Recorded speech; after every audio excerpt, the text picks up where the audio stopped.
Olá, eu sou Poliana Ferreira e esse é o nosso programa Acessibilidade em Pauta, para falar sobre o mercado de trabalho para pessoas PCD, acessibilidade, direitos, tudo isso e muito mais.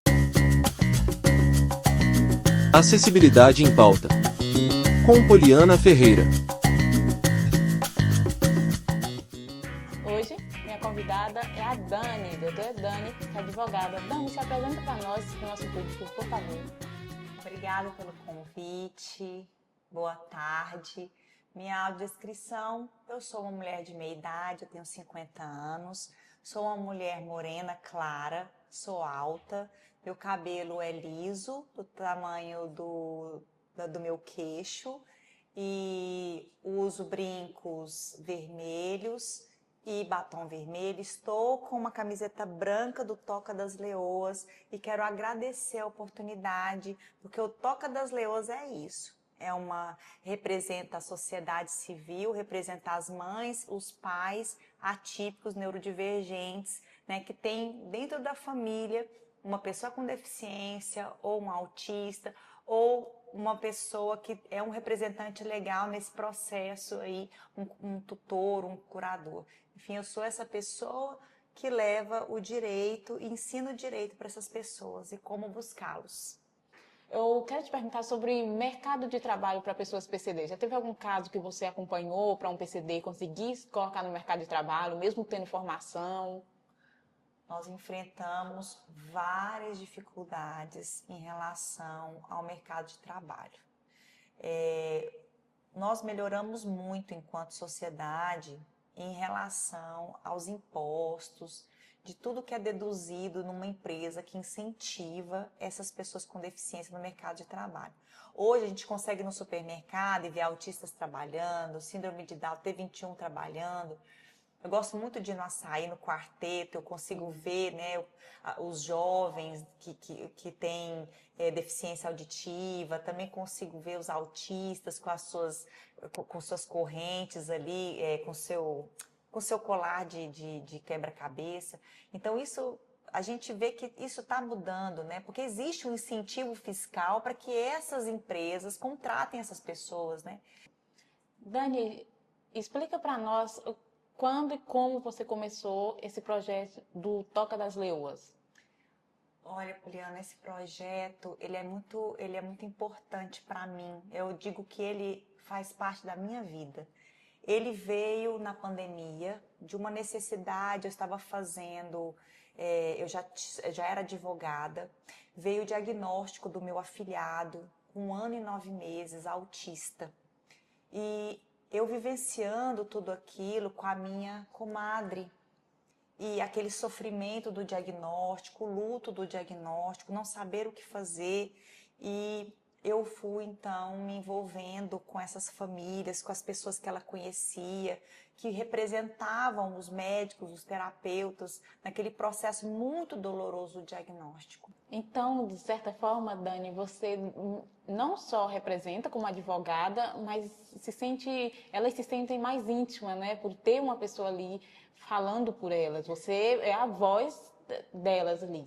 Exatamente, Poliana. Eu falo que eu não sou uma advogada de processo, eu sou uma advogada de vida, né? Então, quando eu vou advogar, quando eu entro com uma petição, eu sempre faço uma oração, porque o judiciário, ele ainda é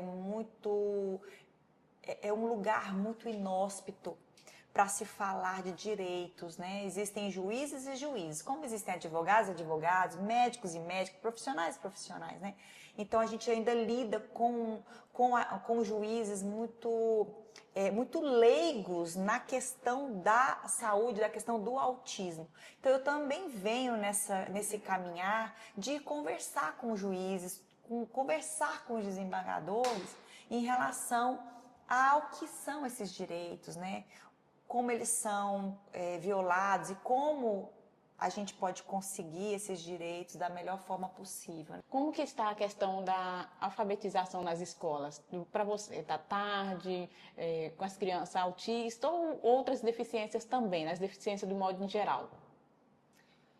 Olha, existe uma dificuldade muito grande. Eu entendo que as escolas estão buscando caminhos, mas ainda existe uma dificuldade muito grande de incluir essas crianças, esses adolescentes no ambiente escolar. O que acontece? Então, se a negativa da matrícula é um crime, quando ela é ligada à deficiência, o que acontece? A mãe chega. Se a mãe chega gritando, todo mundo vai ficar de prevenção. Olha lá, a mãe tá desequilibrada, tá gritando. Mas você imagina que ela não tem nada por escrito. Como que ela vai entrar na justiça para requerer um direito se ela não tem nada por escrito? Eu falo muito para as mães. Tudo tem que ser por escrito. Então, primeiro manda um e-mail. Primeiro manda um WhatsApp. Olha, estou indo aí, fiz a matrícula foi negada. Eu queria saber por que foi negada. Aí vai ter uma resposta de lá. Ah, foi negado porque não tem vaga. Mas aí eu falo para a mãe, quando você for fazer essa matrícula, porque no sistema da rede estadual, do municipal, você entra no sistema e lá aponta se tem vaga ou não. Eu falo, printa essa tela. Porque não é só, a educação inclusiva não é só sobre a criança estar dentro da escola, né? É a criança conseguir permanecer, conseguir participar, conseguir absorver todo aquele conteúdo, né? E se desenvolver ao longo daquele ambiente, dentro do ensino fundamental até o ensino médio. O que eu percebo? Eu percebo que existem caminhos que ainda é uma escolha para o professor. Não deveria ser uma escolha. O professor não deveria escolher entre incluir ou não incluir, fazer ou não fazer, por exemplo, um plano de ensino individualizado. O que é um plano de ensino individualizado? É assim, o professor, ele observa aquela dificuldade daquela criança, daquele adolescente. Então, eu vou desenvolver estratégias para aquele indivíduo de forma individualizada. Isso é ótimo na questão da matemática, né? Ensinar aquelas figuras. Eu tive muito isso no ensino médio. Eu tive um professor super dedicado mesmo. Ele deu um show, me impressionou muito. É sobre projetos e professores dedicados que não encontram dificuldades. Porque a dificuldade, ela sempre vai existir, Poliana. Vai existir para o professor que tem que lidar com um estudante autista, com deficiência. Sempre vai ter essa dificuldade. Mas vai ter também aquela criança que não tem transtorno nenhum, mas que ela é avoada, ou que ela não consegue prestar atenção. Ela não tem um diagnóstico. Aí é onde entra a criatividade do profissional da educação. Exatamente, a boa vontade de transformar. Eu sempre falo assim, o professor ele transforma vidas. Lá na sala de recurso é onde está o Braille, mas nós temos instrumentos para ensinar o Braille? Não temos instrumento para ensinar o Braille. É lá onde tem a Libras, a língua de sinais para as crianças e adolescentes surdos. Mas lá tem um intérprete de Libras. Agora temos a lei que tem que ter Libras em todas as escolas, mas antes não tinha. E tem uma atenção redobrada, né? As pessoas que têm com deficiência. Agora eu vou puxar um pouquinho o saco aqui para o meu lado. Eu tenho uma audição, não só eu, estou dizendo deficientes visuais de modo em geral. E a gente é muito atenta a tudo que está ao nosso alcance, que não tem o que falta na visão, tem na audição, no Aí eu fico fato. pensando, né? Que tipo de trabalho seria importante para que aproveitasse o tanto que você tem a audição acurada, né? Tem tanta profissão, tem tanto mercado de trabalho, tem tanto trabalho que você poderia fazer para que você pudesse desenvolver dentro de uma empresa a importância do teu ouvir, né? Então, tem espaço. Mas assim, claro que para você vai ter que provar, vai ter que buscar, vai ter que insistir com a ajuda das pessoas que podem te ajudar nesse processo. Mas sempre tem as pessoas que ajudam assim, a você a se desenvolver, a procurar um trabalho no mercado de trabalho. Doutora Dani, muito obrigada pela oportunidade de te entrevistar, de conhecer bastante sobre o seu trabalho, esse trabalho interessante da Toca das Leoas e tantos outros, conhecer sobre o direito, sobre o autismo, não só eu, mas o nosso público também, pais, mães, alunos, vão conhecer sobre os direitos delas, que muitas das vezes está aí, mas eles não têm conhecimento. Gratidão e espero que a gente se encontre mais vezes e eu possa entrevistar mais vezes a senhora também. Trabalho de conclusão do curso de jornalismo. Discente Poliana Ferreira. Orientador Carlos Franco. Co-orientadora e produtora: Fátima Caracristi. Imagens: Carlos Franco e Fátima Caracristi. Edição: Carlos Franco.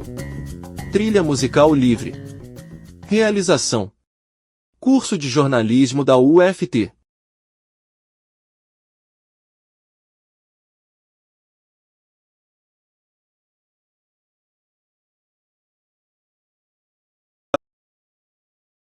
Olá, eu sou a Poliana Ferreira. Esse é o nosso programa Acessibilidade em Pauta, mais uma edição para falar sobre o mercado de trabalho, tudo isso e muito mais, voltado também para a pessoa com deficiência.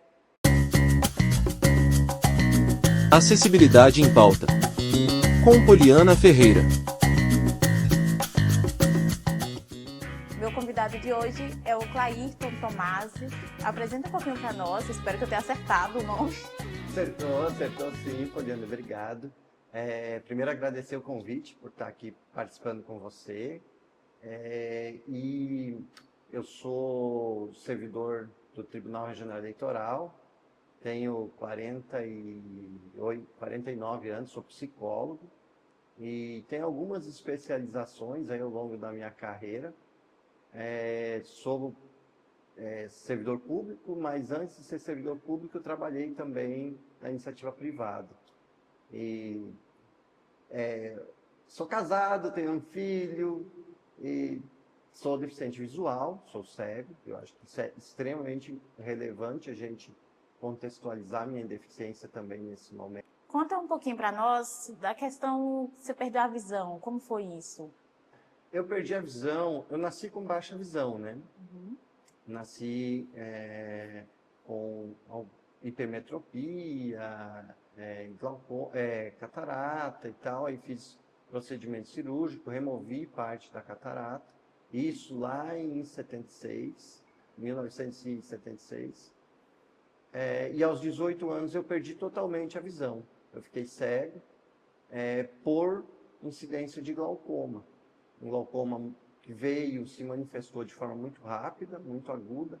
Então, em 3 semanas, eu perdi totalmente a visão aos 18 anos. Mas aí, aos 18 anos, você já trabalhava, já estava no mercado de trabalho? Já, eu concluí o ensino médio e meu pai sempre teve um paradigma. Os filhos têm que estudar e têm que trabalhar.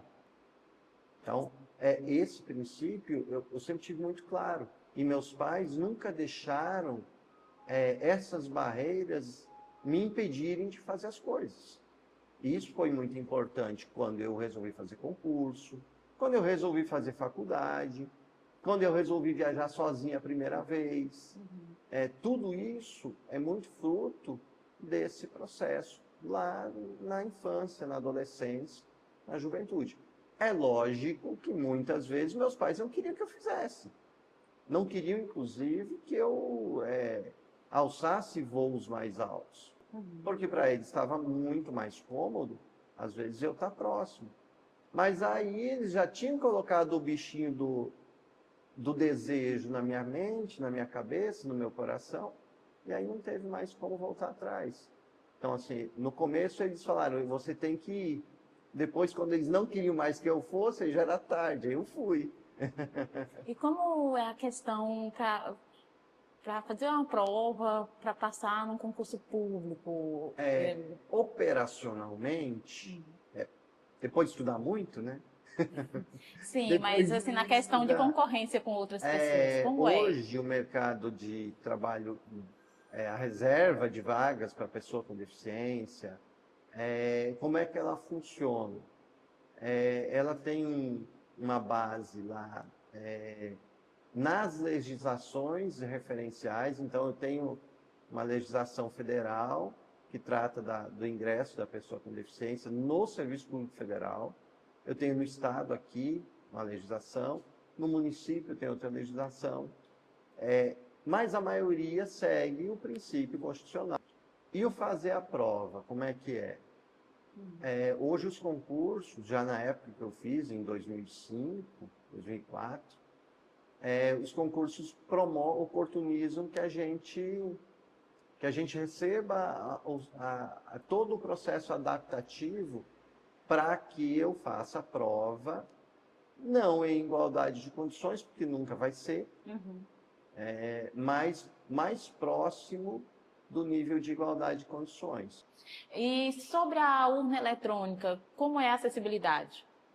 Como eu trabalho no TRE, a gente sempre entra nesse assunto em qualquer lugar que eu vá. E hoje a gente traz, a Justiça Eleitoral teve uma preocupação lá em 93, 92, quando começou a desenvolver a urna eletrônica. Em 96 foi a primeira votação eletrônica. E desde lá, ela contou sempre com alguns recursos de acessibilidade que vêm evoluindo ao longo do tempo. E o recurso que tem desde o começo da urna eletrônica é o teclado em braille e o teclado identificado como um teclado telefônico. Então, eu tenho a mesma sequência de um teclado telefônico na urna eletrônica. E o teclado em braille, as teclas identificadas, o numeral 5 identificado. Então, o braille vem desde o começo. Ao longo do tempo, a gente foi incorporando. Hoje a gente tem leitor de tela na urna. Então, assim, quando nós, deficientes visuais, a gente vai votar, a gente solicita, o mesário traz o fone de ouvido da Justiça Eleitoral, conecta na urna, e aí a gente vai ter o leitor de telas que faz a leitura da tela da urna mesmo. A gente tem agora também, na última votação, o recurso do intérprete virtual de Libras. Então, as urnas eletrônicas das últimas eleições, aqui no Tocantins, todas elas tinham a função do intérprete de Libras. Sua visão em relação às inteligências artificiais, o que você acha? Eu sou um profundo entusiasta do uso de tecnologia. A inteligência artificial, ela é extremamente positiva para promoção da acessibilidade. Hoje, eu tenho no meu celular os aplicativos de IA, das principais IAs, que eu carrego uma foto lá e eu peço para ela, ela faz a autodescrição daquela imagem. Então, hoje eu não preciso mais que uma pessoa leia ou transcreva uma foto, uma imagem para mim. Tem algum conselho, alguma coisa, alguma dica que você gostaria de deixar para uma pessoa com deficiência visual ou qualquer outra deficiência também, que queira entrar no mercado de trabalho, para ser mais específica, na vida pública, fazer concurso público, para alguma coisa assim? Eu tenho sim. Eu acho que o principal ponto é você se entender o tamanho da tua deficiência na proporção que ela é sua. Você está preparado para transpor. Acho que é isso. Muito obrigada por proporcionar isso para a gente, pela sua experiência. Que história de vida, viu? Muito obrigado mesmo. Isso vai contribuir muito, não só para mim, para o meu programa, mas para outras pessoas que vão ouvir isso e que vão, talvez, escolher fazer um outro rumo da sua vida, decidir fazer uma prova de concurso público ou qualquer outra coisa relacionada ao trabalho. O importante é não achar que a vida acabou porque tem uma deficiência. Esse foi o nosso programa Acessibilidade em Pauta. Eu sou Poliana Ferreira e até mais. Trabalho de conclusão do curso de jornalismo. Discente Poliana Ferreira. Orientador Carlos Franco. Coorientadora e produtora Fátima Caracristi. Imagens Carlos Franco e Fátima Caracristi. Edição Carlos Franco. Trilha musical livre. Realização Curso de Jornalismo da UFT.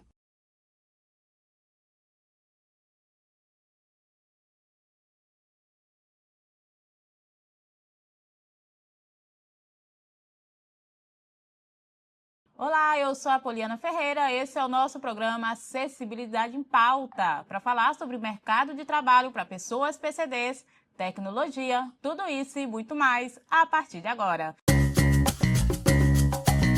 Acessibilidade em Pauta, com Poliana Ferreira.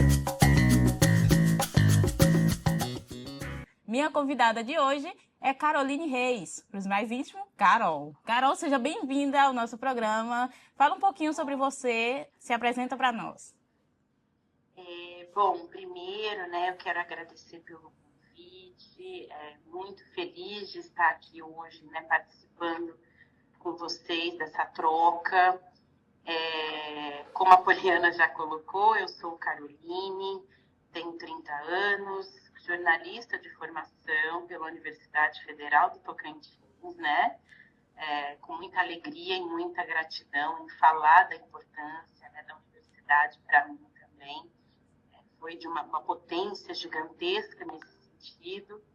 E hoje, né, eu resido em São Paulo, aqui trabalhando na Secretaria de Estado dos Direitos da Pessoa com Deficiência, coordenando um programa voltado à liderança e empoderamento das mulheres com deficiência. Carol, queria que você contasse um pouquinho para nós seu início na comunicação, quando você entrou no jornalismo, foi através do vestibular, né? Sim. Eu comecei, né? Na verdade, antes eu nem queria fazer jornalismo, eu queria fazer psicologia, e aí, né, não sei, acho que no ensino médio ali eu fui entendendo que o meu caminho era o jornalismo, era a comunicação em si, né? E gostei, na verdade entrei no curso ainda sem algumas perspectivas, porque eu não tinha muita noção ali, e aí no meu terceiro período eu vi que era realmente o que eu queria fazer, né? Sou muito feliz, né, em ter feito, porque tudo hoje em dia é a comunicação que move, né? Então eu aprendi muito e sou muito feliz, né, nesse processo todo, onde a gente viveu desafios, mas desafios que foram muito bem trabalhados para ter os melhores resultados possíveis. Como que foi para você entrar no mercado de trabalho na área da comunicação? Assim, para mim, eu não tenho muito o que dizer sobre dificuldades, porque eu já vim para um grande centro, né? Então é um pouco diferente. Porque quando a gente fala, né, de uma cidade maior, apesar dos pesares, de todas as dificuldades de inclusão, as pessoas com deficiência elas têm uma oportunidade muito maior, né, nesse sentido. Então, no meu caso, eu comecei atuando em agência, trabalhei 2 anos e meio no universo de agência, cuidando de contas grandes também, nesse sentido, de assessoria de imprensa. Depois eu trabalhei por 2 anos mais no universo da comunicação, já é uma empresa menor.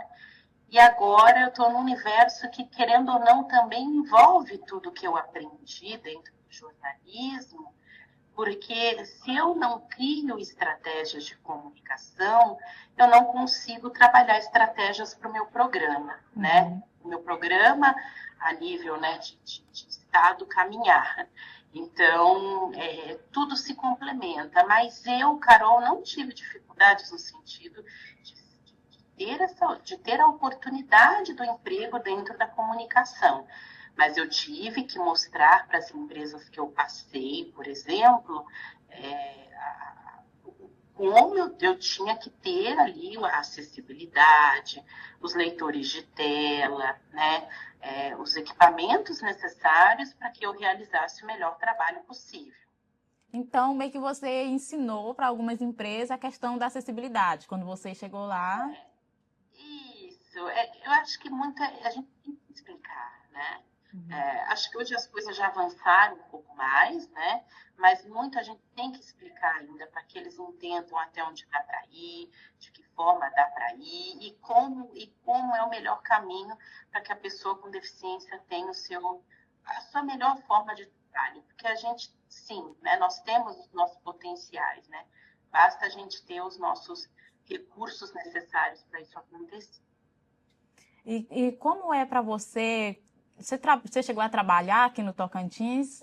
Como você... Eu fiz estágio só, né?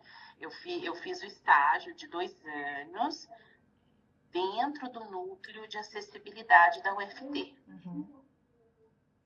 E no mercado de trabalho, para você, qual foi a maior mudança, assim, como aluna e hoje como profissional? O que mudou tanto, assim, na questão de trabalho? Olha, eu acho que muito do que aconteceu assim dentro do meu trabalho atuando hoje no mercado de trabalho no meu processo como aluna, eu acho que a gente só teve que se aperfeiçoar mais ainda no digital, né? Porque eu já tinha esse entendimento do digital, claro, dentro da faculdade, só que isso se destrinchou muito mais de uns tempos para cá, né? Então, entender que o digital né, se tornou uma parte foi um dos desafios dentro do mercado de trabalho. Sim, e você vê diferença na questão salarial com a pessoa com deficiência e a pessoa sem deficiência? Tem diferença isso? No meu caso, não. Uhum.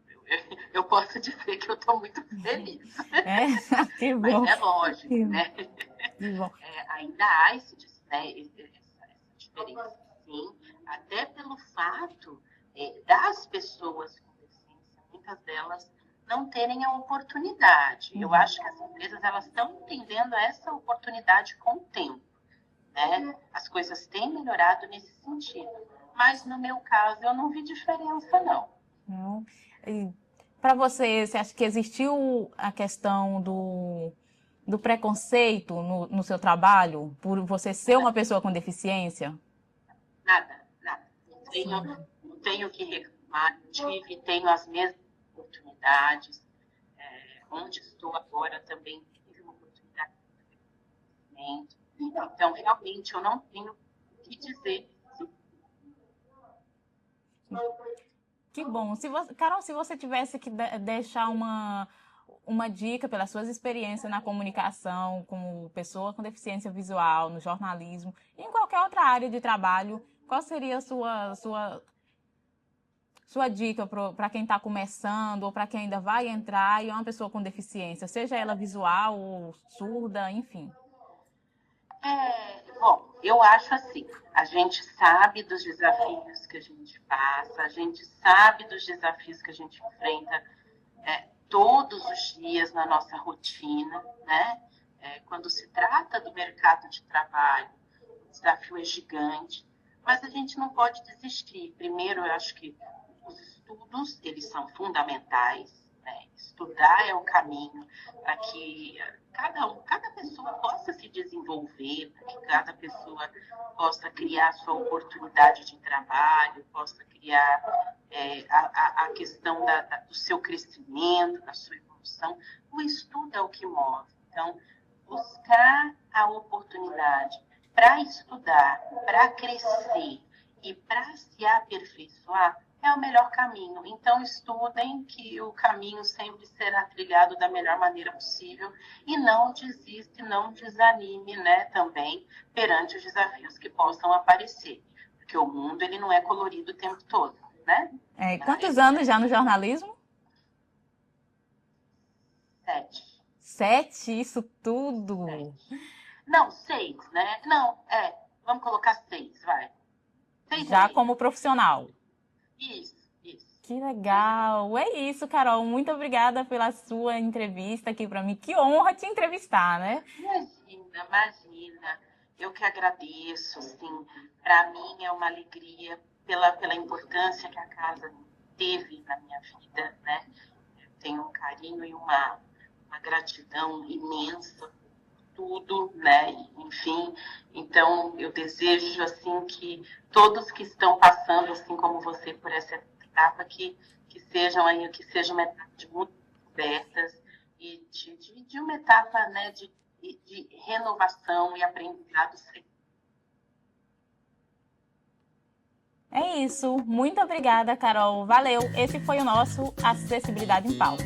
Trabalho de conclusão do curso de jornalismo. Discente Poliana Ferreira. Orientador Carlos Franco.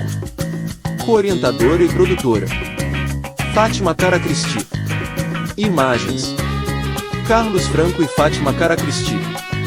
Edição: Carlos Franco. Trilha musical livre.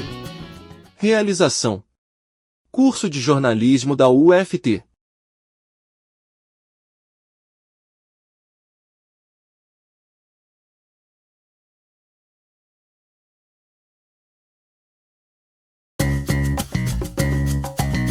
Acessibilidade em Pauta.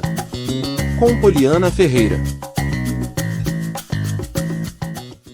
Olá, esse é o nosso Acessibilidade em Pauta. Minha convidada de hoje é Maria Ferreira. Maria, seja bem-vinda ao nosso programa. Apresente para nós um pouquinho sobre você, fala sobre você para os nossos telespectadores.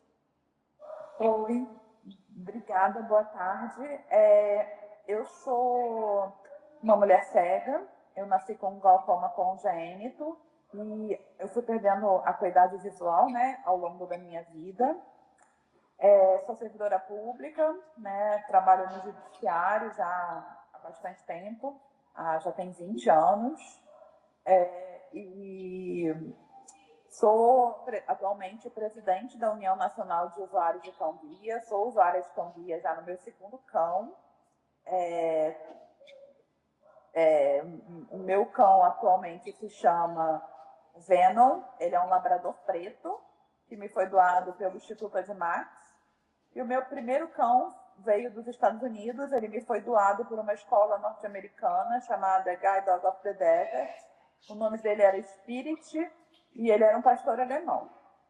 Por que você chegou a ter 2 cão-guia? Explica um pouquinho para nós sobre isso. Existe um tempo para... Na verdade, o meu primeiro cão, ele ficou comigo por 8 anos, né?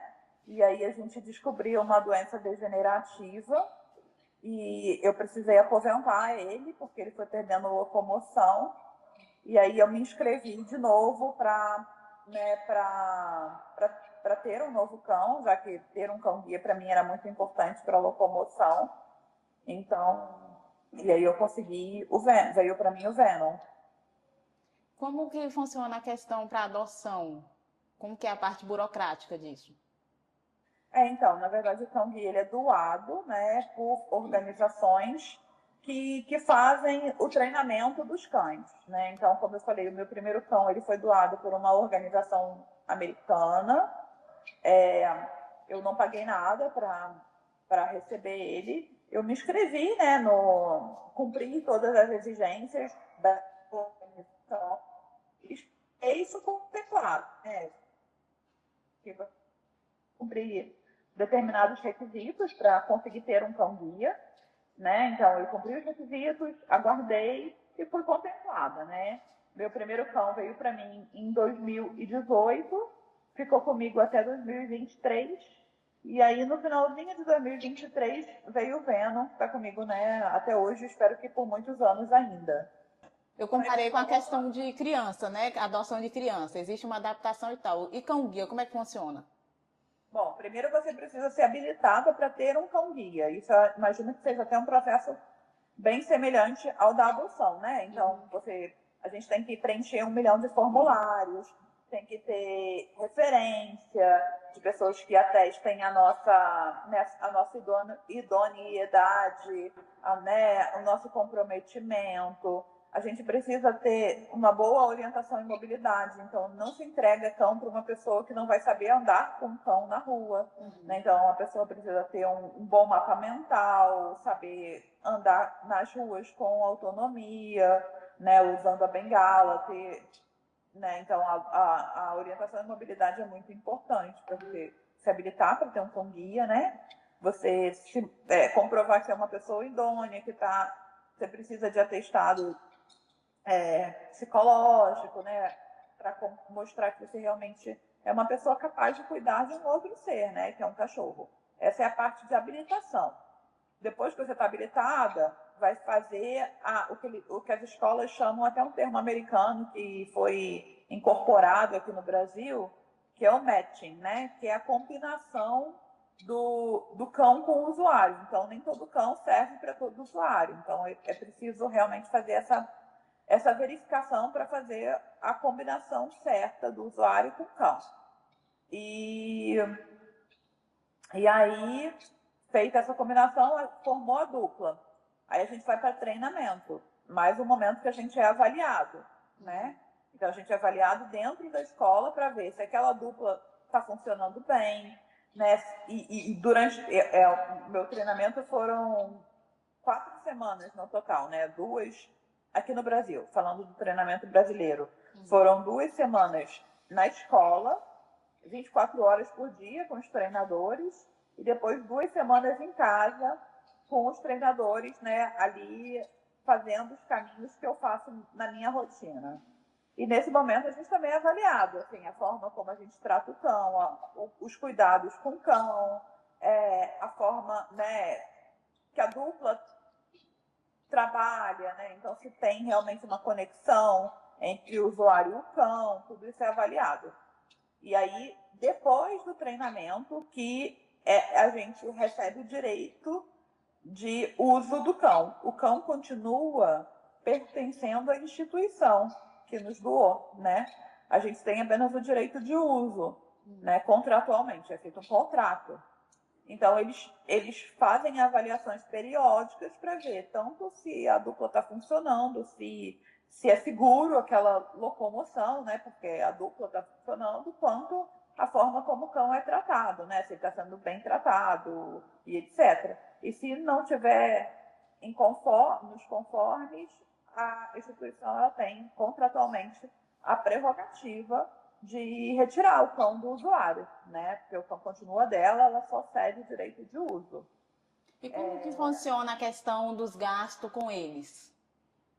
Os custos do cão, o cão vem de forma totalmente gratuita para o usuário. A partir do momento que o cão ele é entregue, os custos do cão passam para o usuário. Então, o usuário tem que puxar ração, vacinas, antiparasitário. E a questão do mercado de trabalho, como foi para você entrar? Eu entrei pelo concurso público, né? Sim. Então, assim, quando eu estava no início da faculdade, eu tive muita dificuldade de acesso. Eu percebi que eu não teria as mesmas oportunidades que os meus colegas de turma, apesar de ter sido uma aluna exemplar, assim, ter sido um dos maiores da turma, eu percebi que eles estavam em entrevistas, processos seletivos, cheguei a participar de alguns processos seletivos de grandes empresas e eu não via muita oportunidade, né? Na época a gente não tinha uma fiscalização tão forte da lei de cotas, então as empresas meio que ignoravam isso. Não que todas respeitem, mas acho que hoje já tem um pouco mais de respeito. Então, eu não via oportunidade de acesso. Então, eu vi no concurso público uma oportunidade, de que aqui ninguém pode me dizer não, né? Então, eu fiz concurso público, eu ainda estava na faculdade, meu primeiro cargo público foi um cargo de nível médio, né? E dali para frente foram outros concursos, já fiz 3 concursos públicos, já fui aprovada em 3 concursos públicos, né? Não pretendo fazer outros. Estou bem onde estou hoje, né? Mas foi o caminho que eu encontrei para ter acesso ao mercado de trabalho. Né? O que você gostaria de deixar assim, para quem está querendo entrar no mercado de trabalho, que está fazendo uma faculdade? Que vocês acreditem no potencial de vocês, sabe? Não acreditem que... Né, quando as pessoas falam que vocês não vão conseguir fazer determinada coisa, que determinada coisa é impossível para vocês, porque né, todo tipo de adaptação é possível, ainda mais hoje com tanta tecnologia que pode estar a nosso favor, né? Então, acredito no potencial de vocês e corram atrás dos sonhos, sabe? Eu acho que seria essa a mensagem. É isso. Muito obrigada, Maria. De nada, estou à disposição. Trabalho de conclusão do curso de jornalismo. Discente Poliana Ferreira. Orientador Carlos Franco. Coorientadora e produtora Fátima Caracristi. Imagens Carlos Franco e Fátima Caracristi. Edição Carlos Franco. Trilha musical livre. Realização: Curso de Jornalismo da UFT.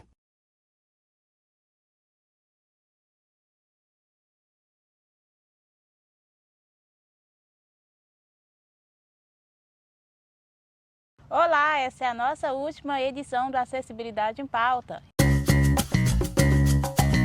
Acessibilidade em Pauta. Com Poliana Ferreira.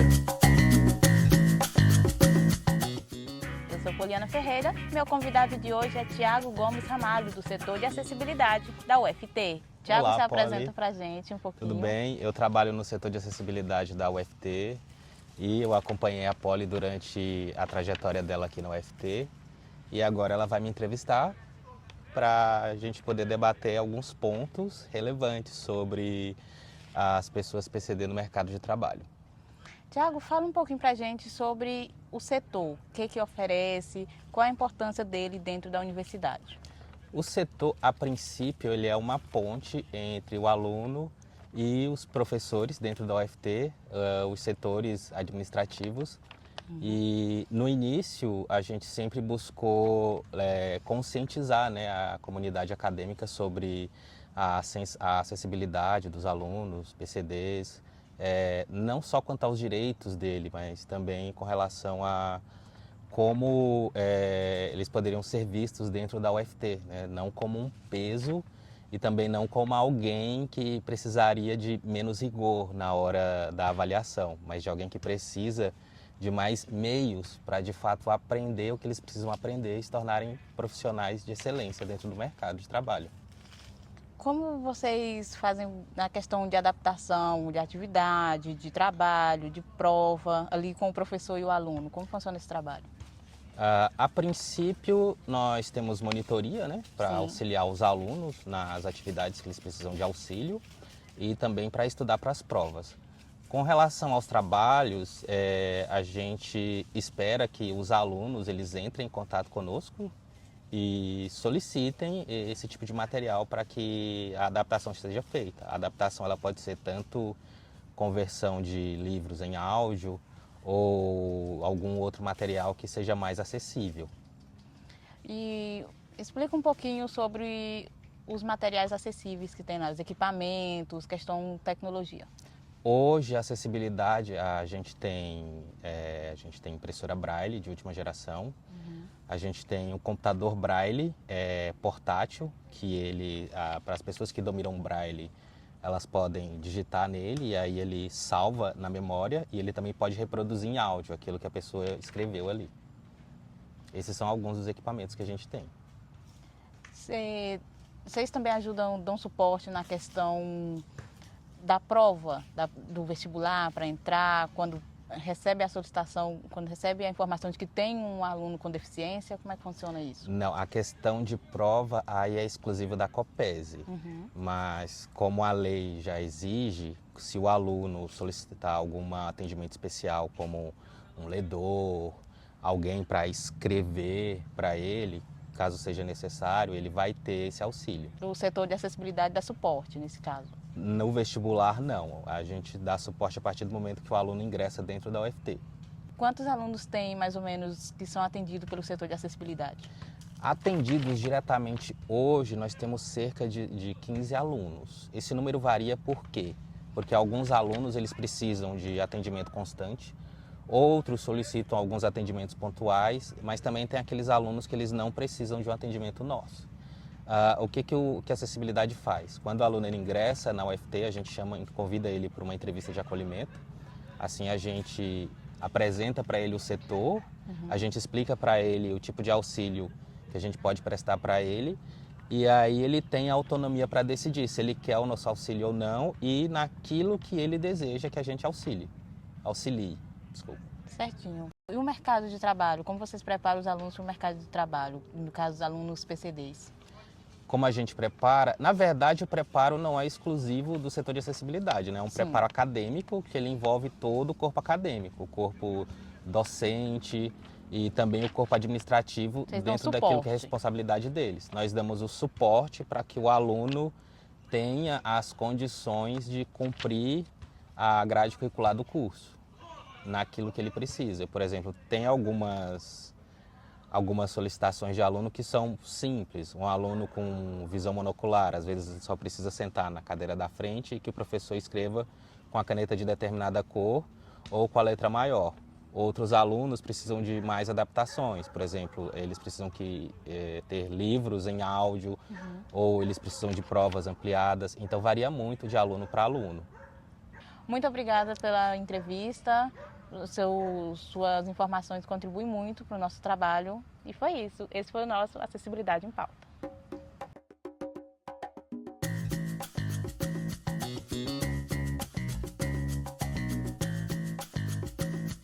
Trabalho de conclusão do curso de jornalismo. Discente Poliana Ferreira. Orientador Carlos Franco. Coorientadora e produtora Fátima Caracristi. Imagens Carlos Franco e Fátima Caracristi. Edição Carlos Franco. Trilha musical livre. Realização Curso de Jornalismo da UFT.